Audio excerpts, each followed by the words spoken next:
All right, we are good. All right, so now we're going to do a state of Florida medical cannabis update. So you're going to get to hear from OMMU and you're going to get to hear from FAMU MMERI about their respective programs. The moderator for this session is Eric Stevens.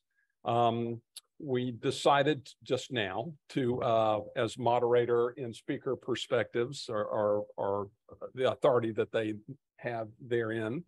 We're going to let them run their presentations first and then save for a panel discussion for Q&A, because I know what's going to happen when OMMU, when Carmen and Todd talk, we're going to get sucked into questions from a regulatory that I know everyone in this room has. So let's try to save the questions to the end. So Eric, I'll let you run. All right. Thank you, Gene, and thank you to all of you physicians and others for attending and participating both in this event and in the system as a whole. I think it's been truly enlightening discussions this morning, and I look forward to everything that we have to hear in this presentation as well. So we've got two really great speakers today. We've got GP Mendie from FAMU's Florida Agricultural and Mechanical University. They have a program with the state called MMERI. You may have heard of it prior. We're going to get into that as our second speaker.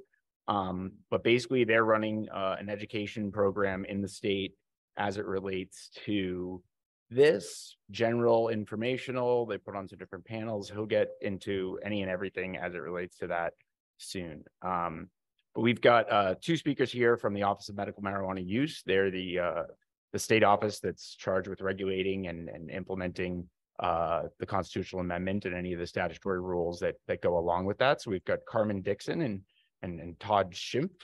And so I'll briefly tell you a little bit about their background, and then we're going to let them tell you a little bit more about the program, give some updates. All right. So Todd's the communications manager for the Office of Medical Marijuana Use. He oversees the OMMU's outreach and education team. He worked with the department since 2020. Prior to joining OMMU, Todd served as the communications director for the ABLE Trust and the Florida Institute of Certified Public Accountants. He's got more than 20 years of experience in communications and has worked for both profit and nonprofit entities. He's a graduate of FSU and supports all things Garnet and Gold, resides in Tallahassee with his wife and daughter, and enjoys spending time with his family, watching both college football and the NFL with the Bengals.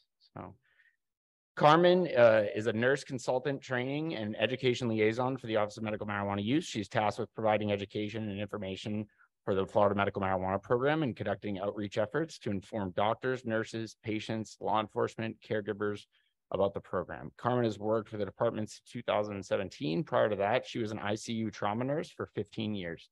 She enjoys cheering on the two-time Super Bowl Buccaneers, watching college football, and spending time with her family and puppies, and loves all things Disney and Golden Girls. So without further ado, welcome. Thank you.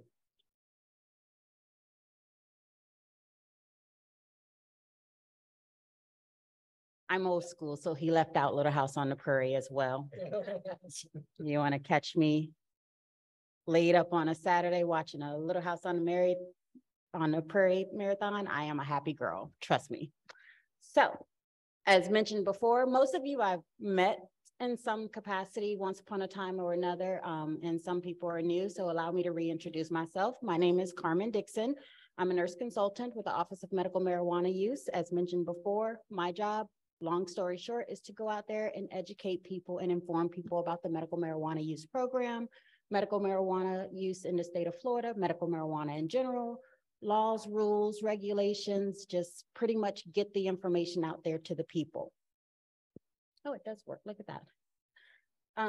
In this particular presentation, we're just going to run through a lot of stuff. As mentioned before, we are anticipating and actually welcoming a lot of questions from our physicians or anybody who's in attendance. So what I'm going to do is just go through the presentation, touch on things that I think are important. Don't be offended if I kind of skirt past the things that probably aren't so important, and give everyone an opportunity at the end to be able to ask questions, not the end of my presentation, but the end of FAMU MMERI's presentation as well. So the Office of Medical Marijuana Use, who are we? How'd we get here? What's going on with us? Long story short, we are pretty much the regulators of the medical marijuana program in the state of Florida. We oversee the registry, we do the inspections for the dispensaries and all of the MTCs to be exact. We oversee the certified testing laboratories for medical marijuana. We pretty much oversee the entire program. The only thing that we technically do not regulate are going to be the physicians, the MDs and the DOs, which are going to be covered by their respective boards of medicine. In our units, we have the operations, the compliance, and the licensing and regulations. And just real quick, just to touch on them, operations is just that. It pretty much handles the office operations, communications, and our beloved registry. Communications is pretty much an umbrella statement for everything that we do, everything from our call center where you can call in and get assistance when you're having any kind of issues when it comes to the program, to outreach, which is what we do, traveling from place to place, getting ourselves in front of people again to get the information out there. And then of course, as mentioned before, our registry, which is going to be our confidential database where all of that information is going to be stored for doctors, patients, and in some cases, some law enforcement. Licensing is going to cover licensing of all of our MMTCs and the public records and rules. We rely on them to help us to keep up with all the ever-changing rules, statutes, and legislation that's coming through for the medical marijuana program. And that's just one of our units that helps with that. And then last but not least, of course, is compliance and regulation. Compliance and regulation, we're doing our background screenings, compliance, inspections, and of course our laboratories. And just to touch on inspections just for a little bit, in statute, we're required to do X amount of inspections on certain facilities. At this point with the program, we're averaging about, and I know I'm lowballing this number, but I know I'm correct when I say at a minimum of about 12 to 1,500 inspections per year. That's because we're required to do either quarterly or biannual inspections of our different facilities. So dispensaries are going to be inspected twice a year. And some facilities like cultivation are going to be inspected quarterly. When you start adding that up with the number of dispensaries, the number of cultivation centers, the number of processing centers that we have in the state of Florida, that number gets really big, really quick, and will only get bigger with some of the changes that we have moving forward with the state of Florida and the medical marijuana program. So let's talk about some updates.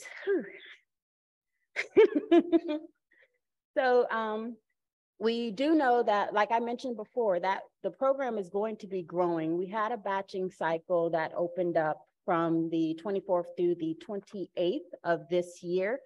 If I'm not mistaken, we had 74 applicants to come into the state of Florida in addition to the 22 that we already have. Of that 74, we are only allowing 22 more applicants to come in. So just think about it like this. Look at the size of our program at this point with just 22 businesses or 22 MMTCs operating. We're about to basically double that growth. We're doing everything that we can to prepare and get the information out there to patients, doctors, law enforcement, anybody, honestly. And what we're here today for is to be able to kind of get you ready as well and say, look, we're growing this program. The numbers are showing that we're growing, and we want you to be able to help us with informing our patients, informing yourselves in regards to medical marijuana and the program in the state of Florida. Also, some of the things that we have implemented in regards to emergency rules, the non-close relatives. Basically, this is just saying that non-close relatives would be required to undergo a level 2 background screening just to verify that lack of relationship, sorry, that's not the right word, but just to verify what's the word I'm looking for? That works. Just to make sure that they are a valid person to be able to help support that that patient when it comes to being a caregiver for their medical marijuana and being a part of the medical marijuana program. Some of the things that you guys might be familiar with already, the same day approval process for online. Basically, what we did there was we integrated with the Florida Highway Safety and Motor Vehicles database, which makes it so that you will be able to get a same day approval as opposed to the old process of basically waiting, and I believe it was about 7 to 10 business days at once upon a time. Now you'll be able to get not only that same day approval, you'll also get that email that same day and would be able to purchase product that same day in some instances. We all pretty much are up and aware about the 35-day rolling limits, 70-day rolling limits, daily dose limits that we have put into place. And then also the request for exception form, which basically you guys have seen, or hopefully most of you have seen. It's going to allow a qualified physician to increase the amount of the daily dose, the 35-day limit, the 4-ounce possession limit. And if you've seen that form before, we tried to operate under the keep it simple principle. So that it's going to pretty much be the MD, the patient ID, the current amount, the proposed amount, and then a justification for the increase. Legislative updates that we are looking into, adding the definition for attractive to children. One of the things that we really want to focus on with our medical marijuana program is that it's a medical program. We do not want in any way, shape, or form for children to be any language or any type of visuals to be used to attract children to it. Yes, we do have children who are patients in the medical marijuana program, but this is something where we're trying to, again, make sure that we keep this a medical program. So medical marijuana products, names, MMTC names, things of that nature, we're just basically making sure that it's nothing that's going to be promoting or attracting children. Also included is a clarification for some of the updates that we've done. Clarification for the level 2 background screenings. Like I said before, caregivers who are non-close relatives, laboratory workers, and MMTC workers are all going to be subject to that level 2 background screening. The official source of medical marijuana in Florida. So basically what we're trying to do as the Office of Medical Marijuana Use, we are trying to be Florida's official source for reliable information that doctors and patients can come to get that information. Most of you are familiar with our Know the Facts website. Again, we operate on the keep it simple principles. If you've ever visited this site, and let's say you were trying to teach yourself or figure out how to do something in particular, I'll actually use an audience that's not here, so it doesn't seem like I'm picking on anyone. But with law enforcement, they have we have a tab for law enforcement that they can go into, and when they go to that tab, let's say they're trying to, for the first time, enter themselves into our registry, put their information in, or just look up a patient. When you go to these websites, you'll be able to see that particular tab, click on those instruction guides, and we'll give you literally screenshots, arrows, highlights. We make it as simple as possible to make that process for you as simple as possible, not only for the physicians, but definitely for our patients at home who might not be so familiar when it comes to computers or the registry itself. And it kind of helps them avoid having to make that phone call to our office to get walked through. This is just an example of some of the sites. Like I said, we operate under the keep it simple principle. So if you need any type of instruction guides, if you need to how-tos or whatever the case may be, it's going to be pretty much in our registry or on our website. This is just a look at the patients. And again, for the medical marijuana use registry, you need to figure out how to do something, how to enter a patient, whatever you need to do. It's going to be on our website. And again, we made it simple. We have screenshots, pictures, arrows, things circled in red, everything that you need to do it step by step, just to make the process a lot easier for you. Patients need to be informed as much as possible when it comes to medical marijuana.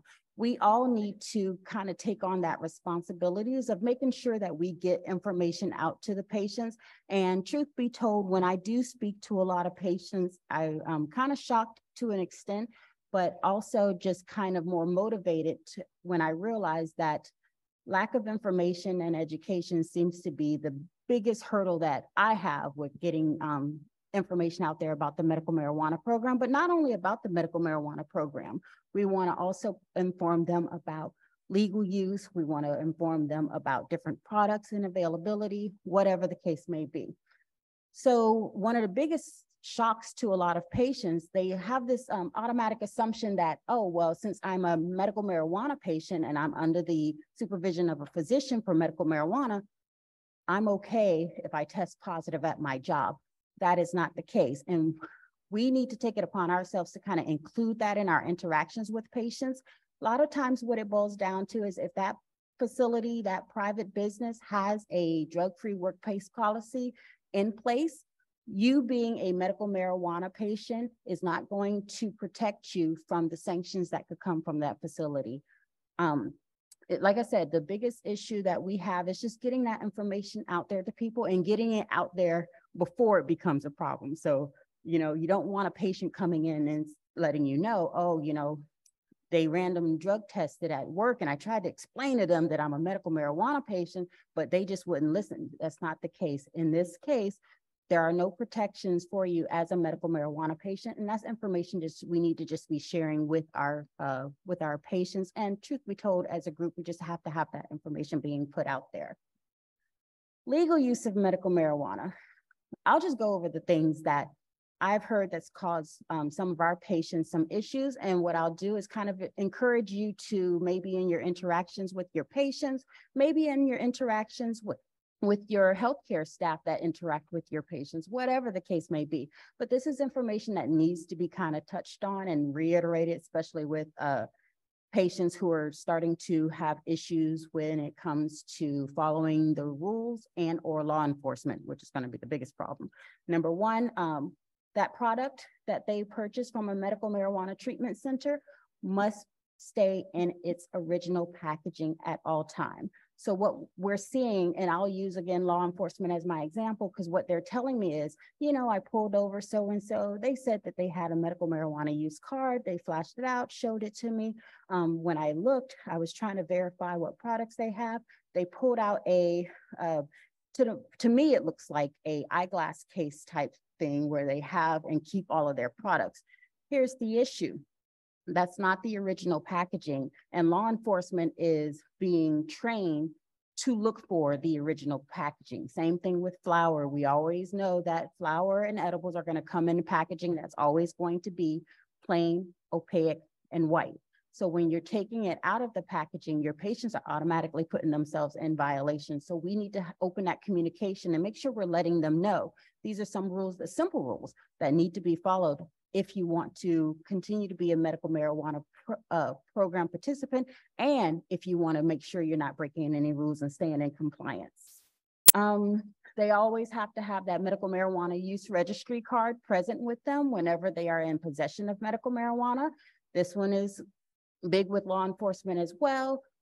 For the most part, it is in statute that that card needs to be on you when you have your product on you, but I have heard some officers saying that, you know, they have access to the registry. They'll look you up in the registry, but just make sure we're pushing with these patients, you know, keep that card on you when you're in possession, make sure you're keeping it in its packaging, things of that nature, things that we need to really drive home to not only keep our patients safe and compliant when it comes to the medical marijuana use program, but just to keep anyone from having any additional headaches that can come along with not being compliant with the medical marijuana program. We've already talked about most of the card. Operating vehicles, I think that one is a no-brainer, but unfortunately, a lot of people do not realize that it is not safe to operate a motor vehicle while under the influence of medical marijuana. I'll use a true story again. My neighbor, God bless her, cute little lady, but she gets really anxious in traffic. We've all driven on I-4, so we all know how anxiety striking it can be just to travel from point A to point B on I-4. Her solution when she is traveling and she has a moment of panic is, oh, well, let me just take my medical marijuana. And it's like, no, honey, no. Why would you do that? Who told you that was okay? no one never told her that it wasn't okay. So I think it's important for us to make sure that we're driving these messages home, and that conversation we have with those visits with our patients. Yes, we already have a lot going on and a lot of information that we're intaking and inputting and whatever the case may be. But as part of the conversation, by the way, did you know when you get your medical marijuana, make sure it stays in the packaging. Make sure you have that card on you all the time. Definitely don't drink. Definitely don't drive or operate a motor vehicle while you're taking your medical marijuana. We can even talk to them about we talk to patients, or most doctors are very familiar with the half-life of certain drugs and prescriptions. Let's talk to them about the effects of medical marijuana, how long they can expect it to last. So if you take product A, please make it your point to not travel, not drive, or anything like that for at least the next 4 to 6 hours, whatever the case may be. It's just conversations that need to be worked into our interactions with our patients, again, because our overall goal is not only to inform them, but to keep them safe. Legal use, to keep it easy, for legal use for medical marijuana, you can do it at home or on private property. So at the beach, out in public, especially somewhere where you can see them, in a car, in a boat. I will not eat green eggs and hams. I will not let them see them. You just have to do it at home or on private property. And that's pretty much what it boils down to. And then of course, criminal use is anything outside of that realm. So when you have people who are transporting, selling, possessing marijuana that has not been purchased at a medical marijuana treatment center, or that has not been recommended to them by a physician, they are outside of that realm and opening them up for some legal ramifications. Medical directors, when it comes to medical directors, I kind of want to hold them a little bit accountable too in regards to everything that I spoke about, and kind of put a little bit more weight on their shoulders, because they have the responsibility to stay current on emerging sciences and best practice for medical marijuana, treatments, patient education, dosage, appropriate training for MMTC staff. A lot of times, and I've heard from a lot of patients, that a lot of the information that they get in regards to products, dosing, when we start talking strains, things of that nature, they get that information from the medical marijuana treatment center, which is okay. You know, I want to kind of emphasize with medical directors, make sure you're staying current with that information, and make sure you're providing that education and training to the people who work at your medical marijuana treatment centers, so that they are giving accurate information to our patients. But back to what I was saying before, it is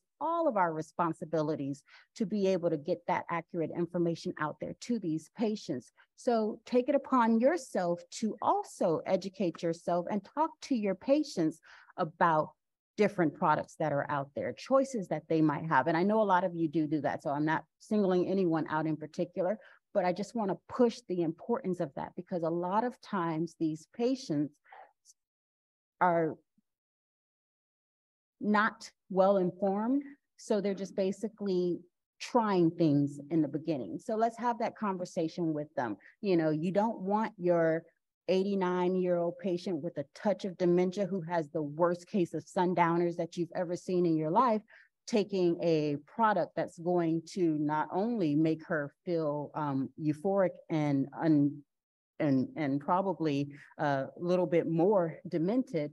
So if she's having horrible arthritic pain, let's talk to her and recommend for her, and talk to the family about how a topical would probably be her best bet, until we kind of work our way into seeing if that works, and then building on to that. But you have to have those conversations.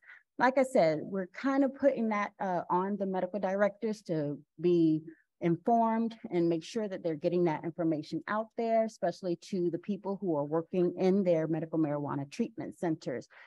And when it comes to training, they're also going to be responsible for appropriate training for the medical marijuana treatment center employees. I don't know if you guys ever had the opportunity to go into a medical marijuana treatment center dispensary. As a part of my job, I do inspections of these facilities, and I make it my point to have that conversation with I don't know what the exact term is it bud tender, or sorry if I'm using that wrong, but I make it my point to have a conversation with them to talk about, well, what is it if I was a new patient and I've never had marijuana before? How would we start that conversation? What would you tell me? What are you looking for? And make sure that they are able to, at the very least, provide me with a good foundation that I'd be able to build off of. Same thing with your patients. This is for most of them, especially our new patients, this is a whole new world for them. You want to make sure that they're getting it, nothing else, some proper foundation and some proper guidance. We're holding that to our medical directors. We're holding our doctors. I'm even holding myself accountable to make sure that that is happening with our patients. And like I said before, medical marijuana treatment staff should be informed about the safe and legal use. So they too should also be talking to our patients about, some of the things that we've addressed that just aren't getting out there to the patients: legal use, legal transportation, keeping it in its packaging, keeping your card on you at all times, things of that nature. Our registry, we all know that we have our registry, and it's basically set up to be a confidential online database for where all things go when it comes to medical marijuana. In our registry, I always like to reiterate to people that proper use of the registry is very, very important. Please, please, please don't make it your point to go into the registry to check to see if your ex-wife is taking medical marijuana. Same thing we tell with law enforcement. If someone applies for a job with law enforcement, don't go into the registry to try to verify them. That is not what it's used for. We actually are keeping we actually are able to audit the registry to see, the activities of the medical marijuana treatment centers, doctors, patients, whatever the case may be. So I like to always reinforce, when you're in the registry, make sure you're using it just like you would with any type of medical record for your patient. Keep it confidential, use it like it's supposed to, and make sure you're not, or anyone isn't using or abusing the system. Our laboratories for the state of Florida, as of right now, we have 11 certified marijuana testing laboratories. These laboratories are pretty much testing final product to make sure that they're going to be safe for patient use, checking everything from potency, microbes, heavy metals, whatever the case may be. The important thing I want to point out here is the state of Florida is actually in the process of developing a compliance auditing laboratory, I believe in Jacksonville. And the easiest way to say this is it's kind of a way to monitor the monitors. We want to make sure that, again, final product that goes to our patients is safe for our patients to use. So we're in, and not to say that there is anything going on, but we just want to make sure that they know that we're watching.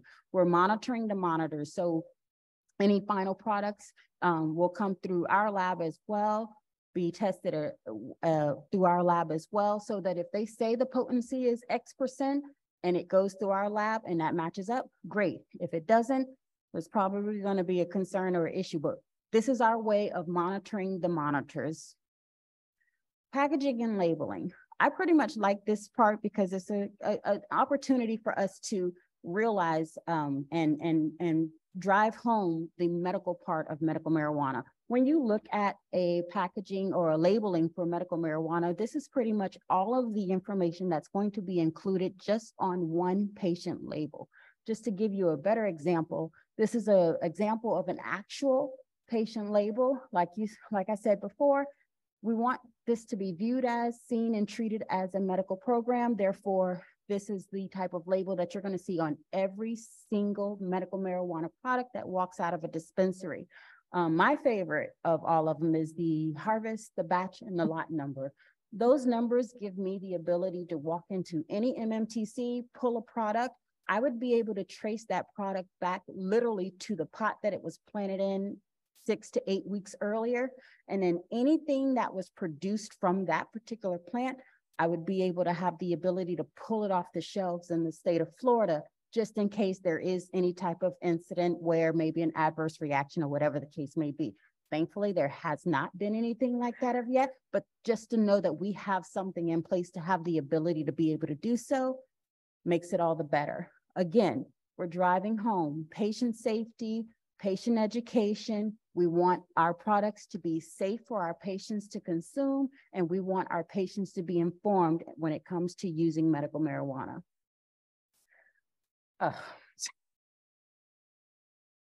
For those who don't know me very well, let me tell you, this is the thorn in my side. This is like a public service announcement coming on in the middle of a good Golden Girls episode. This is the most aggravating thing to me as well. So I'll keep this one short and simple. Long story short, when it comes to synthetic products, Delta 8, Delta 10, HHC, those products are regulated by the Department of Agriculture. That's my get away from it answer. We don't got nothing to do with that, no. But what it boils down to is the Department of Agriculture is over those particular products. We, for the Office of Medical Marijuana Use, handle Delta 9 THC products. I feel like if I continue to talk about synthetic medical marijuana, Todd's looking at me, I think I'll end up getting in trouble. It's just, as an ex-nurse, as an ex-trauma nurse, it's just something that I'm just absolutely not a fan of. In fact, I can say we can include this in our education. I'm not saying that they're all bad, and I'm not saying that it's the worst thing ever, but when I look at the patients that I've seen when it comes to their medical marijuana use versus patients that I've seen who have used some type of synthetic, there is a big difference, a big noticeable difference in what we see or what presents when it comes to patients. And I'm going to leave that one alone.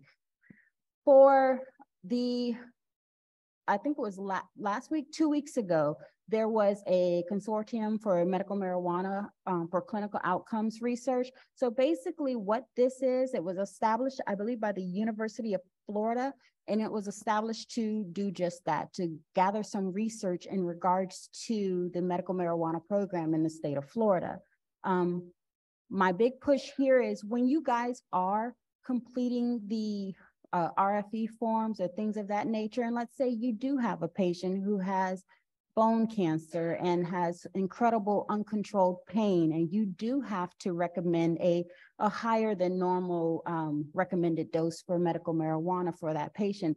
In the justification part, if you could be as detailed as possible, we're going to be, and so is the consortium, going to be using that information to build a database and have research and make that research available to physicians, so that if you, in the future, once we do get some kind of system built, if you're looking for some additional information for a patient who, you know, what products work best for X patient with X qualifying condition or whatever, they're in the process of building all of that information and having it available for Florida physicians, Florida qualified physicians. And that's one of their goals, is just basically to take that information and make it available to everyone for them to review. We all know how hard it is, at least I do, especially with some of the things that I do, to find good evidence-based practice, peer-reviewed studies when it comes to marijuana, because of the roadblocks that we come into with it still being federally illegal. So it's nice to know that there is somebody in the state of Florida that's looking out to make sure that we put that information out there and making it available to you.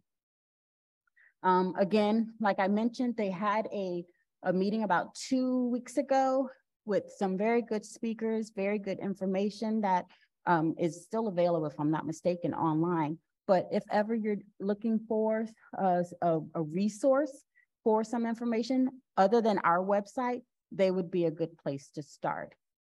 And like I said, they did have some key speakers with some really good presentations in regards to some of the things that we're seeing out there, especially when it comes to recreational and medical marijuana and medical marijuana use in the state of Florida.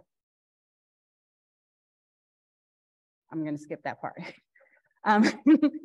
As mentioned before, we know that we're going to have a lot of questions coming. I just want to put out there that, you know, at the Office of Medical Marijuana Use, we make it our point to try very hard to get accurate information out there, not only for patients, but also for physicians. If ever you are in a situation where you would like to have additional information for your patients, for yourself even, or if you just need a personal guidance in regards to a question that you have about the Office of Medical Marijuana Use. Don't call me to ask me about the last episode of Golden Girls. About the Office of Medical Marijuana Use, please feel free to reach out to us anytime. We will be happy to help you. We welcome questions. We welcome the possibility to be able to just communicate with you. We have made it so that we have almost like an open door policy. Our new director is very open to just receiving any questions, complaints, or concerns that you might have, because our overall goal is to make this program work, to make it successful, and to, number one, get ready for the growth of the program. One thing that I didn't touch on that I'll kind of give you an idea of is, as of right now, there are 571 dispensaries in the state of Florida. Just to kind of give you an idea of our growth, 4/20 of 2022, there were 420 dispensaries. So in a year, we've already added an additional 140 plus storefronts. With that being said, there's about 2,500 qualified physicians and 822,818 patients. Given an idea with that, I'll go back to when I started working for the Office of Medical Marijuana Use in 2020. And I believe at that point in time, we were at the high end of 400,000. So just in that 3-year span, actually not even 3 years, 2.5-year span, the program has already doubled in size in regards to patient. And truth be told, with us letting these additional businesses in, I truly believe that it's going to grow exponentially. Our job, stay ahead of the growth, inform our patients, get the information out there. We want to promote safe, legal use of medical marijuana in the state of Florida. Thank you.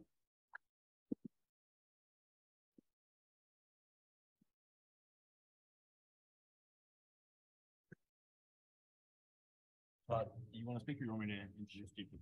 GP? Oh, sure. Yeah, I'm good. So briefly, I'll give a quick background on FAMU. FAMU is ranked as the #1 public historically Black college and university by the U.S. News and World Report for 4 consecutive years, a historic academic legacy. Given the university's historic role in educating students, FAMU is uniquely positioned to educate Florida's multicultural populations about medical marijuana. MMERI, MMERI is operating under the legislative mandate to educate Floridians and multicultural communities about medical marijuana and the impact of the unlawful use of marijuana in Florida. This presentation provides an overview and assessment of the measure of how MERI's public education program, education, community engagement, and communication has educated and engaged individuals in those education modules, print and broadcast media, public service announcements, virtual technologies, including e-newsletters and virtual forums. So GP's bio, he is the interim executive director for MERI, and under the direction of the university's vice president for research and the executive vice president and COO, the president, the board of trustees, GP Mendie serves as the executive director for FAMU in its interim position.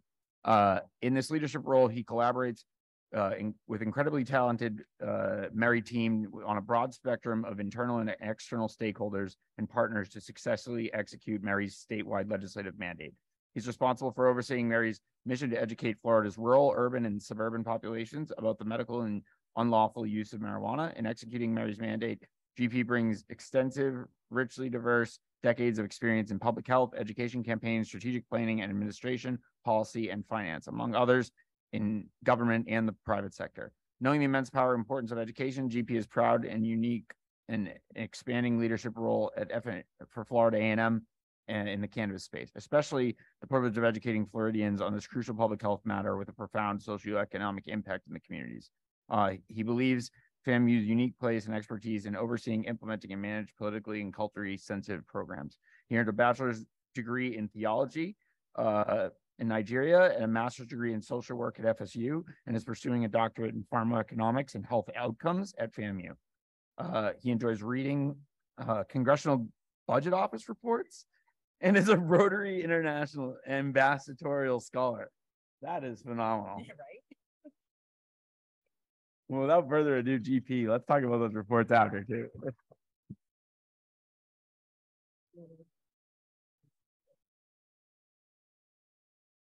Good afternoon, everyone. How are you? Yeah, in my past life, I used to serve as the chief operating officer for a health organization, and I had a lot of doctors and physicians and practitioners that I had to constantly remind that I know you love your patients, but please remember they can sue you. And so when you have a congregation of doctors, of physicians and researchers coming together, one thing I know for sure that they don't want you to do is tell them how to do their jobs. And so I'm not here to tell you how to do your job. I'm here to ask for your help to do mine even better. And so think of me as a way here to raise funds, but instead of asking you to open up your wallets, I'm asking for your time. And trust me, that's more valuable than any amount of money that you could offer me or that you could offer us. Without further ado, I'd like to honestly thank Todd and Carmen here representing OMMU and my good friend Chris. And I'm going to put in a good word for them with their chief of staff and the Surgeon General and let them know they're doing a very good job. And I'm not just saying that, they are doing a phenomenal job. And please give them a hand once again. Thank you. Thank you. So, FAMU, Medical Marijuana Education and Research Initiative, Florida A&M University. My ability to do what the governor's office, the legislature, and the board of trustees of the Florida A&M University and the president and the leadership have tasked me to do, my ability to do that is contingent upon smart, super smart people that I work with. I see them as my colleagues, and that's because they challenge me every day to be better. I want to recognize Michelle Wilson, please. And Anthony Washington. Both Michelle and Anthony, Michelle serves as the education and outreach manager. I call both of them my chief strategist. And usually when I meet with people and they're trying to pitch an idea to me, one of the things I tell them is convince them, and it's their job to convince me, because I'm going to have 1,001 questions. And a lot of times when you start asking smart people questions, it makes them feel like they were unprepared, or it makes them feel stupid, and you don't want to do that. But I've also come to realize that when you ask questions, that's when you get answers. I'll give you an example. We have debates at my house with my kids, 5 of them. And one of my kids comes and said, hey, the other one did something. This is not going to sound good, but please hear me out. If you've had kids, then you understand. That one farted. Okay? The question becomes, did you see him fart? If the answer is yes, you've lost it already. Did anyone catch that? Okay, because you can't see. Oh, it means you actually saw it? Oh man, you must have superpowers. You've already lost it. It's logic. If the premise of the argument, the foundation of the argument is flawed, then everything else that follows after is most likely to be what? Wrong. And so listening to all the presenters today and all the speakers, we've talked about research. And one of the things that we've learned is that there's a lot that we don't know. There is a lot we don't know. I'm going to go through the slides that my team have put together for me. And like I tell everyone, I just do whatever they tell me to. But again, I want to have a frank conversation with you about what we do and what we've been tasked to do.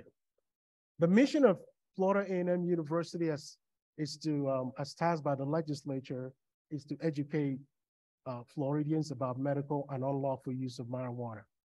Basically, while OMMU is tasked with regulating you, my job is to become your friend, collaborate with you, and take the best out of you to make our job better. How does that sound? I think I got the fun part than they did. All right. So MMERI is housed at Florida A&M University. And we're truly blessed that the legislature chose us to house this program. And when you think about a program like marijuana, I mean, we're still in the South. Let's not forget that. There's a lot that is still considered, a taboo to talk about in the South.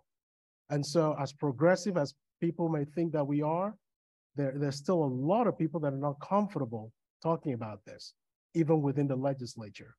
So the best you can hope for sometimes is that someone does not campaign against you, even if they don't vote for you. And a lot of times, that's the best you can get. They may not like what the subject is, but you hope they don't, campaign against you. And if they don't like it, you hope that they stay silent and let the others that actually support you, be the loudest ones in the audience. But when it comes to what we do, we are very thankful to enjoy, the support of the governor and the legislature. And we've been able to grow and continue to expand in what we do, and hence our reason for wanting to even ask for more of you to join us the best you can. And I think I saw Dr. Patel here a few minutes ago. Dr. Patel, could you say hi? We've worked together pretty much, and Dr. Barry Gordon, and where's Jeff? Jeff, are you here somewhere? There's Jeff. And there are other people here too that we've worked together, and you've been amazing friends of MMERI. And just as they are raising their hands and saying hello, it just means we're going to be asking more of them.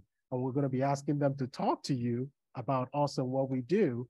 And they've really enjoyed working with us because we're collaborators and we're friends. And we aim for the same objective, being able to help you serve your patients best. And so for the MMERI program, education, community engagement, and communications are some of the modalities through which we reach Floridians. So Eric had mentioned earlier that I had my undergrad in theology. So it was theology and a dabble into philosophy and biomedical ethics. And I wrote my thesis in my undergrad on assisted suicide. And I looked at it from the African culture and the African perspective. And guess what I found? The practice was there, but the actual term or concept did not exist. I'm going to repeat that. The practice was there, but there was no phrase or term or word for it. You know why? Because they considered it a taboo. They didn't even come up with a word for it, even though the practice was there. And one of the other things I found in the course of that research was that societies that treated women and did not allow women to thrive never prospered. And one of the ways you look at it, for me as an economist, is that you're looking at a population that in most societies are more than men and are much more hardworking. Guys, don't get me wrong, we lazy around. Women work hard. When a woman gets money, she's thinking of her family. When a guy has it, I'm thinking of what new toy I'm gonna get. And so in the African society and Nigerian culture, what I found is that when societies and cultures did not treat their women right, it had an impact on social mobility. What has that got to do with what I'm talking about with marijuana here?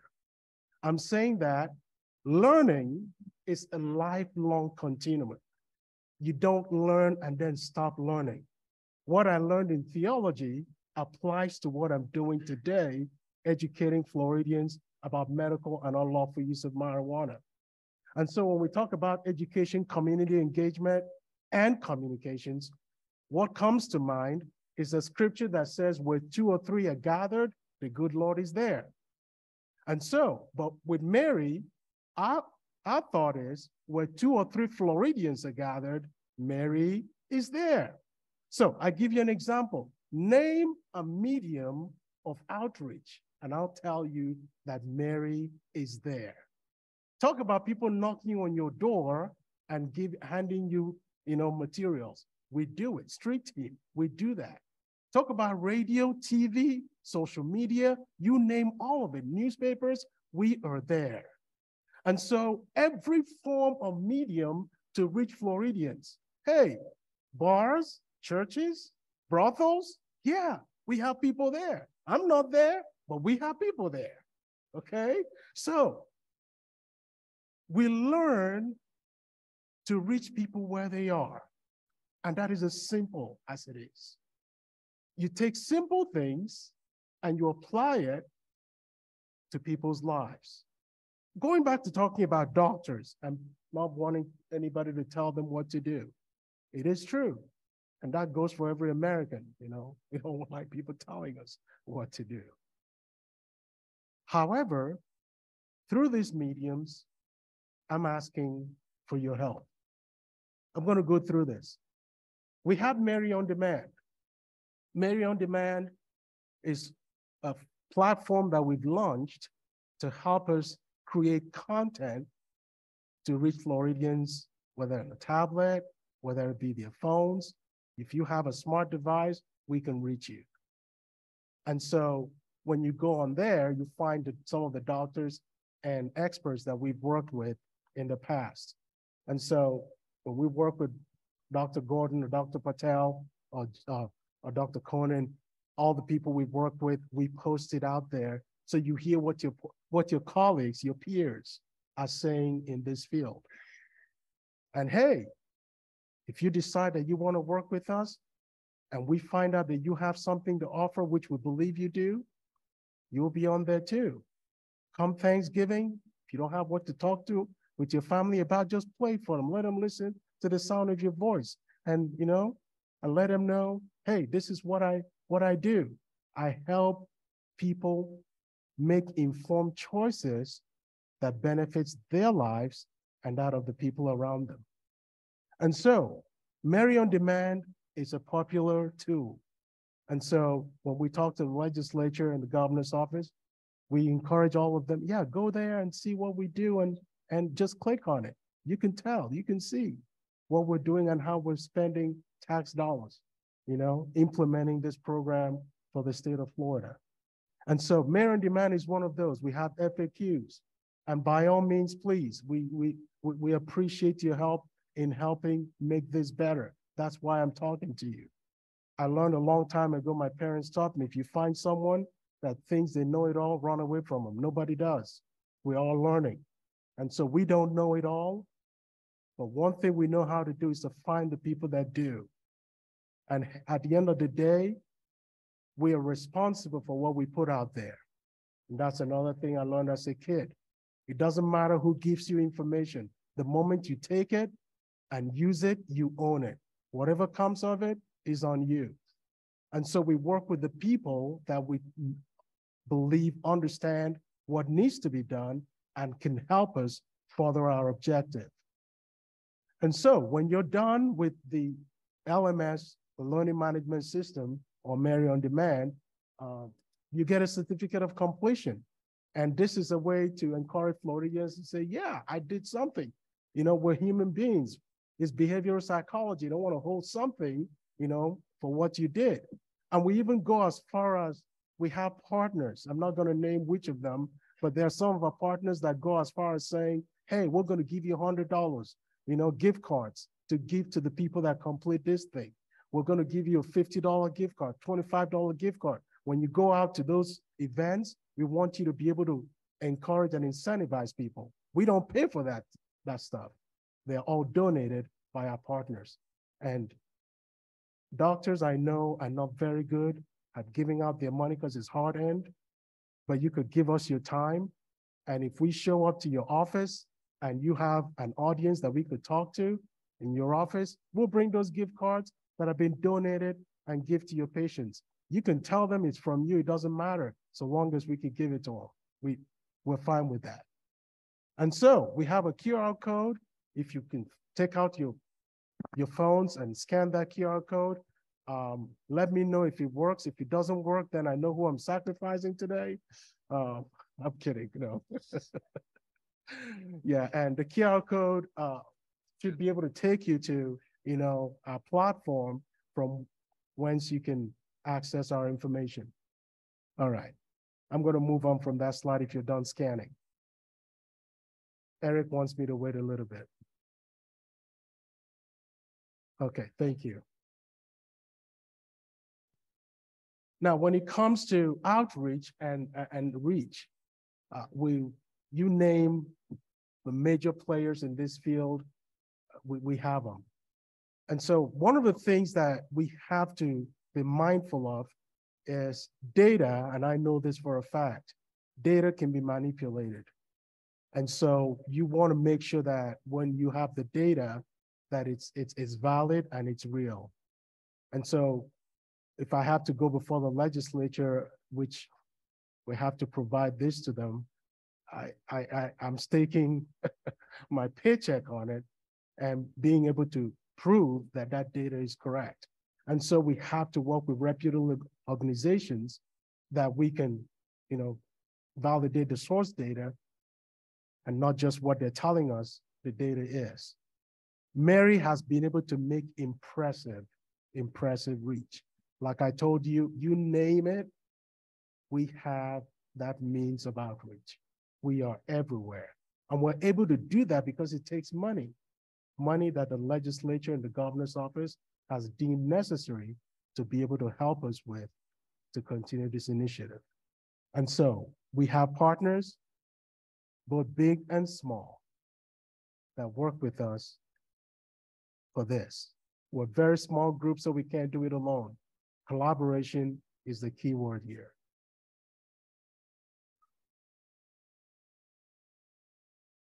Conversations on Cannabis is one of the mediums that we utilize. We have, I think, every third or fourth Thursday of the month, third, the fourth. Okay, I told you I didn't know everything. Every fourth Thursday of the month, we have Conversations on Cannabis. And so we invite, experts, some of those partners I mentioned. Dr. Newton just walked in. He's one of the people that we work with too. Hey, Dr. Newton, say hey. All right, there he is. So we'll send all the bills to him, okay? He works for True Leaf. And so Conversations on Cannabis is a medium that it's live. And so people get to ask live questions, and and as an expert, you have the ability to answer those questions in a live format. Don't worry, we have moderators. And so people can't just ask you, about your taxes when we're talking about medical marijuana. So the questions are screened and you can address them. It has to be relevant. And of course, you have people online that, will go off on a tangent. We don't worry about those people. The opportunity here is that you have a live audience, a wide-ranging audience that includes your peers, as well as your patients and people beyond the borders of Florida, nationally actually, that you could talk to. So if you decide to partner with us, it is an opportunity. And I can tell you this, that just prepare to be popular, after you come on our show. And so because of what we do, and because Florida is such a diverse state, you name the language, if a patient or a member of the public needs information in a specific language that is, not English or Spanish, we have people that can do that too. Translate, and we could produce that content and send it to them. But most especially we have, English, Spanish, Creole, French, Mandarin, we have all that. We're doing our best to reach Floridians where they are and be able to communicate with them because of how important this information is. And so here are some of the pictures and some of the outreach. If you see people smiling on that picture, doesn't mean that they're high. They're just happy to be with us. And you're going to see sometimes Michelle and Anthony. You see them smiling a lot. I just said that so you know, it doesn't mean that they're, you know, that they're high. They're just happy. And I'm hoping that, you know, I can keep them happy so, you know, they can keep doing what they're doing. In a nutshell, people, I want to thank you for being here, and I want to thank Jean for putting this together year after year and for inviting us. But take a moment and think about it. My son came home from school the other day. And before he came home, I heard the ambulance and the fire trucks and the emergency vehicles and law enforcement, you know, racing through. I didn't know what it was. But when he came home, he said a classmate of his OD'd. And so, and this is middle school. I'm saying this because some of the studies and the presentations that we've heard and we've seen, we're talking about high school. There's a lot happening in middle and elementary schools. The kid that OD'd was vaping on some kind of marijuana laced with something else, okay? These are our kids, and this wasn't a boy, it was a girl. About 5 of his classmates' girls were suspended for using marijuana. It is happening a lot more than we realize. There's a lot happening that we need to pay attention to. If you're a pediatrician, please pay attention to that. If you're not a pediatrician, but you see your patients and their parents, take the opportunity to talk to them. You're in a position of authority, they're more likely to listen to you than a guy in suit and tie like me. Please, help us talk to them, encourage them. If you don't know how to teach them to talk to their kids, please let us know. Nobody knows it all. Trust me, we can help. We want to work with you. We would appreciate you working with us so we can help better make this messaging more effective. Let us know what you're seeing, what your patients are telling you, so we can formulate, design our messaging to be more effective in reaching them. I can't thank you enough for being here. Can't thank you even more enough for listening. Thank you so much for the opportunity, and we appreciate you. Thank you.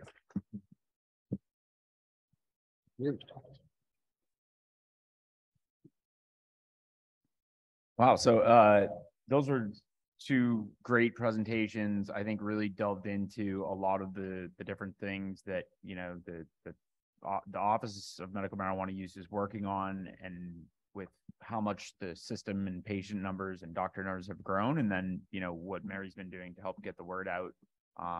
You know, as I alluded to earlier, you know, I've heard their commercials on the radio, seen them out at different events, here, there, and everywhere, and I look forward to communicating and working more with them here in the future.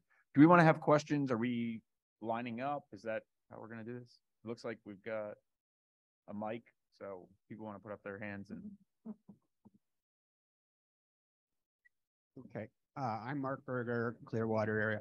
I have a question that's been come up a lot. People seem to think that if they have a medical marijuana card, they cannot have a concealed gun permit. And can you explain that and whether it's true or not? The other question is, can they apply for a concealed gun permit and own a gun?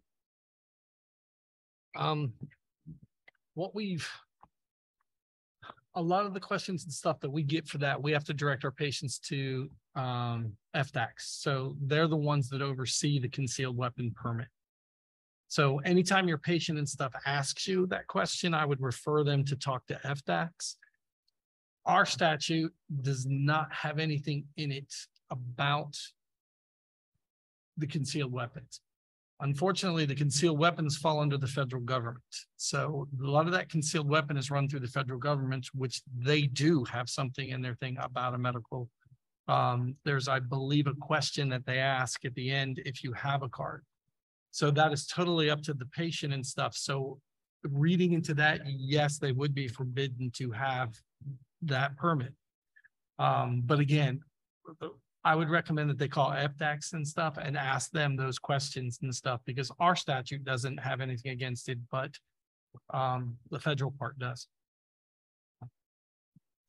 Yeah, Yeah. Dr. Barry Gordon. FDACS, for everybody's Yep. to understand, is the Florida Department of Agriculture and Consumer Services. Thank you. Yes. Just first to make a comment. They're the ones that on regulate the CBD and hemp products and the other things that were spoken about earlier. the mess. Continue. First off, I want to welcome Carmen and Todd. Thank you for being here. And as somebody who's been here from the beginning, and you'll hear a little bit more of my shtick tomorrow, but we were here when it was a 90-day waiting period, waiting 2 months after getting in the registry to get the card. And same day is awesome. And really, I just want to give you guys credit for tightening up everything over the past 6 years. And I mean that. And a lot of people don't know that originally the OMMU was tasked to fail. It just was. And not to get over political, but you know, Governor Scott, when it was passed, was not a fan.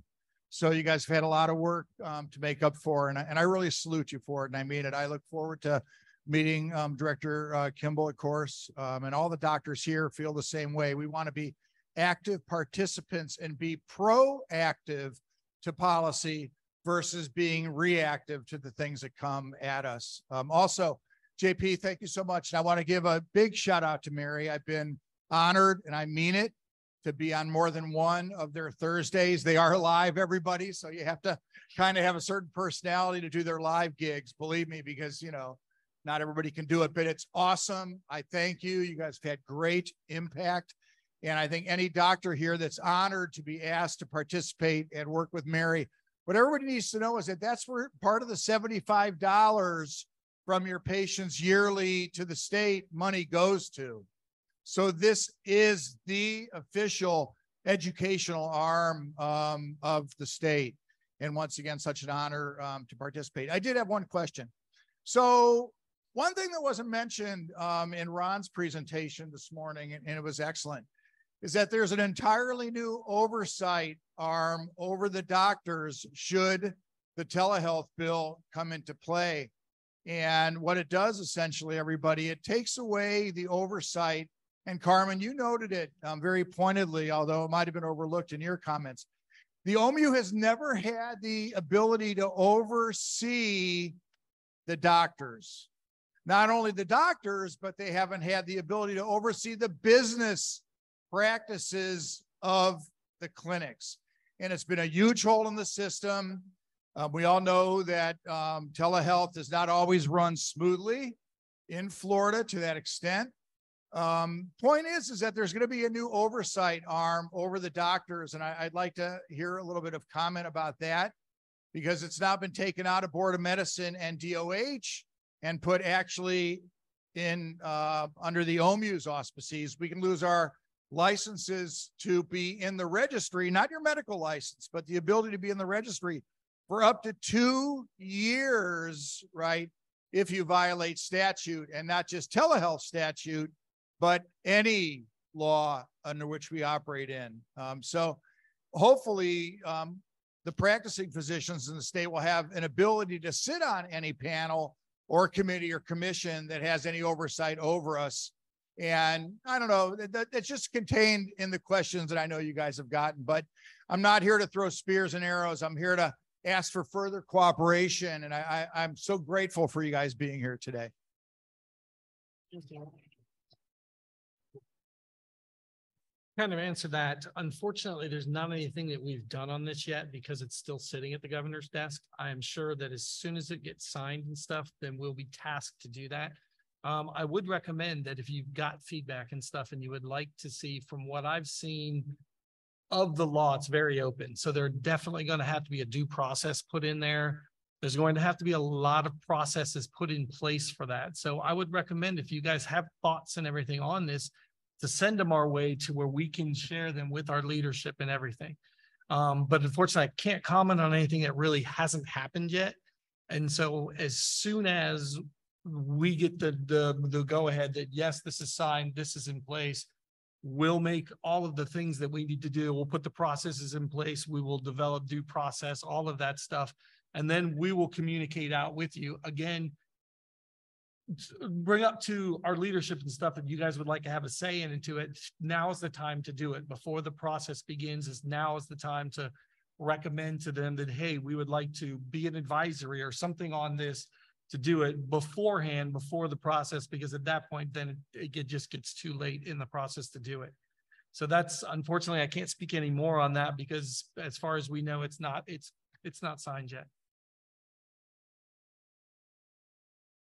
Hello, my name is Dr. Warren. I'm a founder and operator of Apollo Pain Management in Sun City Center. My question is also about compliance.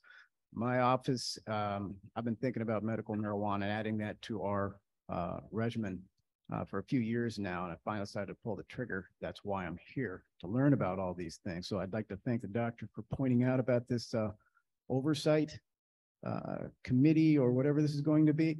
Totally unaware of that, so I will be looking forward to getting more information about how that's going to be rolled out. My question is about, once again, it's about compliance. Our patients on opioids have to get through rigorous compliance during their treatment. They have to be doing occasional urine drug screens. They're subject to pill counts. I'm wondering, what are some of the compliance regulations with regards to medical marijuana, and especially with how that relates to patients who are also on other controlled substances? Are urine drug screens required? Are they required at a certain interval? Do they use the same types of constraints that are on other patients with controlled substances? I'd like to hear anything you have to say about those things. So I apologize if I'm just a little bit confused by your question, but what I gathered from it, in the state of Florida, for pain management doctors, pain management clinics, and pain management in general, there's a statute in place, like you said, with guidelines of what they have to do, testing for patients at certain time intervals, whatever the case may be. So to be clear, are you asking if those same types of compliance is in place for medical marijuana? I think, yeah. For instance, our patients have a certain they're rated as red, green, yellow as far as risk is concerned. And those patients are considered green, have to be tested by urine drug screen at least once or twice a year. Those who are yellow, about every 3 to 4 months. Those who are red, about every other month. And this is done by a questionnaire that they take. Can you hear me? It's done by a questionnaire that they take when we first see them. And I'm wondering if medical marijuana also requires these patients have to have urine drug screens on occasion. Is it just as similar as other controlled substances? Is that clear? Yeah, the immediate answer in regards to drug screens for medical marijuana patients is going to be a no. In regards to the physician's interaction, and people here would be able to help me better because they're the ones that actually do these assessments of patients. They do have to go into eForce to look up the patient's prescription drug at that particular time. As far as any other compliance regulations for us, other than our statute that basically give you guidelines of things you can and can't do when it comes to medical marijuana, no, there is nothing in place where you're going to be drug tested on certain intervals, other than daily dose amounts and things like that to apply certain limits for the amount of medical marijuana a patient can have. There's nothing in place saying that, you know, you're not allowed to do X, Y, and Z, you know, that it's not, it's, I think the thing is you're mixing the two worlds and they're completely separate. Yeah, that's my concern is, are they? Because it's going to be one patient. They could be on both types of medications. We want to make sure, again, this is not just one of patient safety, it's one of compliance. We certainly don't want to, I don't want to risk losing my license simply because of something I'm not aware of.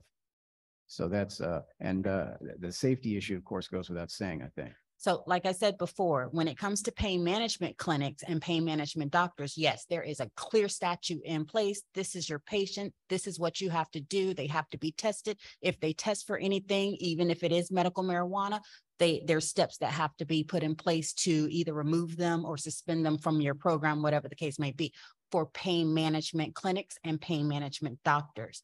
But again, for medical marijuana, it's a completely different world. And no, those types of compliance efforts are not in place. So there are not going to be any types of drug screenings when it comes to medical marijuana.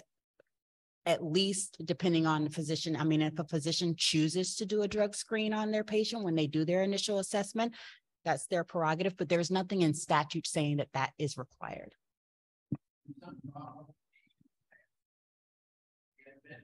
Their physician does not authorize cannabis. And so they will sometimes threaten that if you get on medical cannabis, you can't come back to me.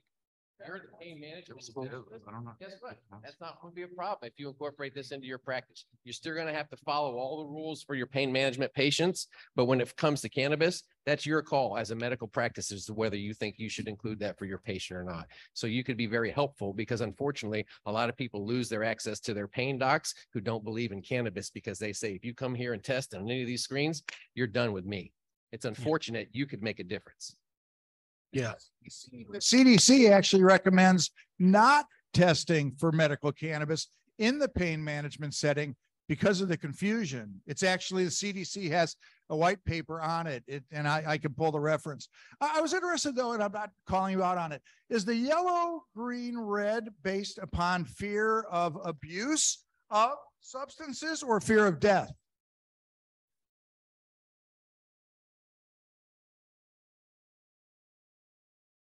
We need to use the mic because of the recording. I know some of us have a strong voice. My understanding is it's part of Florida law. That's how it's trained, and that's how we continue to do things in my practice. And so that's why we use the red, green, yellow risk stratification. Okay, and that's why I'm asking about it. It's literally a SOAP questionnaire. Okay, it's a questionnaire that the patient answers, and either they answer it's frankly, it's kind of ridiculous.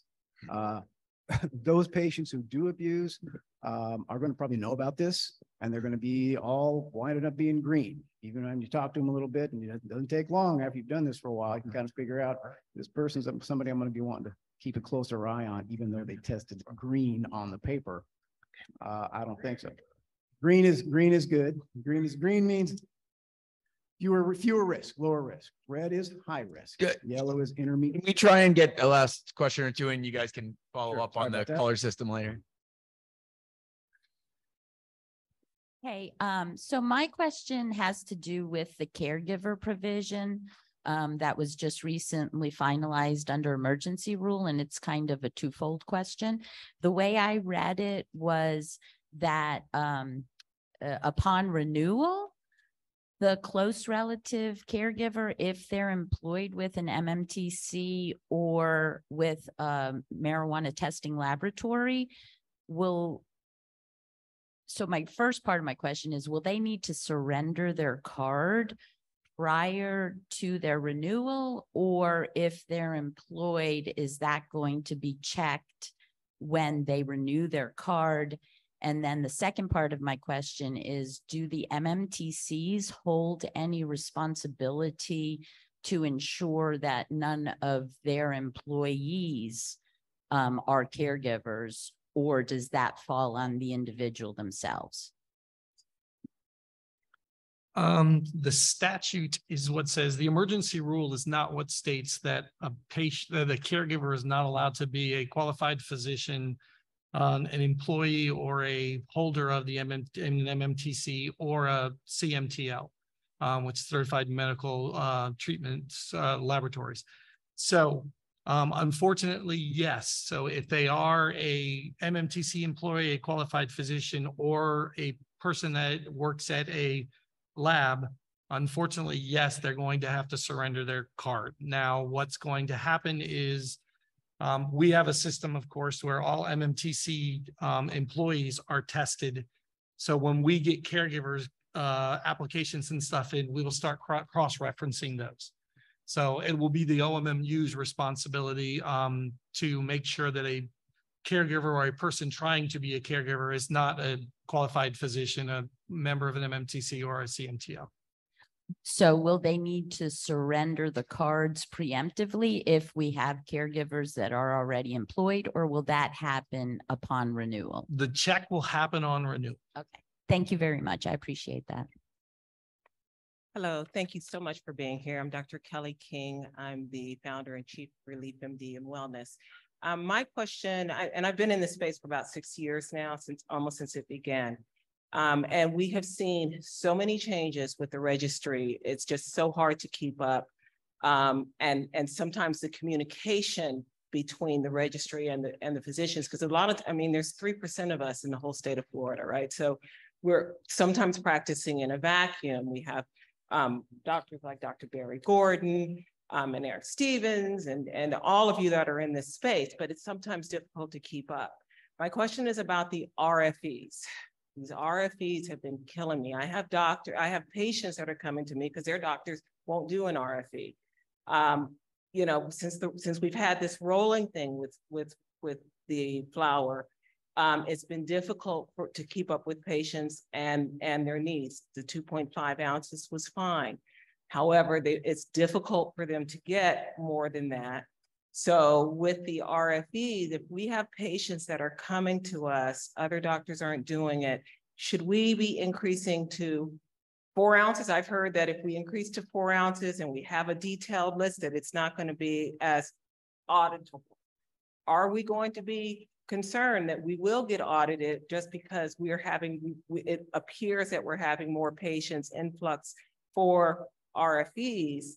But I feel like, you know, flowers there is medicine just like all the other routes of delivery. And if we're educating the patients on all the other routes of delivery and they're saying, hey, we need a little more flower, I don't feel like that's a big issue for the patient as long as it's well documented. What should we as physicians be concerned about? Sorry for the long question. So you're gonna get me in trouble. So I'm going to play devil's advocate. A lot to unpack. It is. It is. I'm going to play devil's advocate. I'm going to look at this from two different standpoints. I'll start with looking at it from a medical standpoint. As a once upon a time nurse, actually, I'm still a nurse. I'm sorry. I don't know why I said that.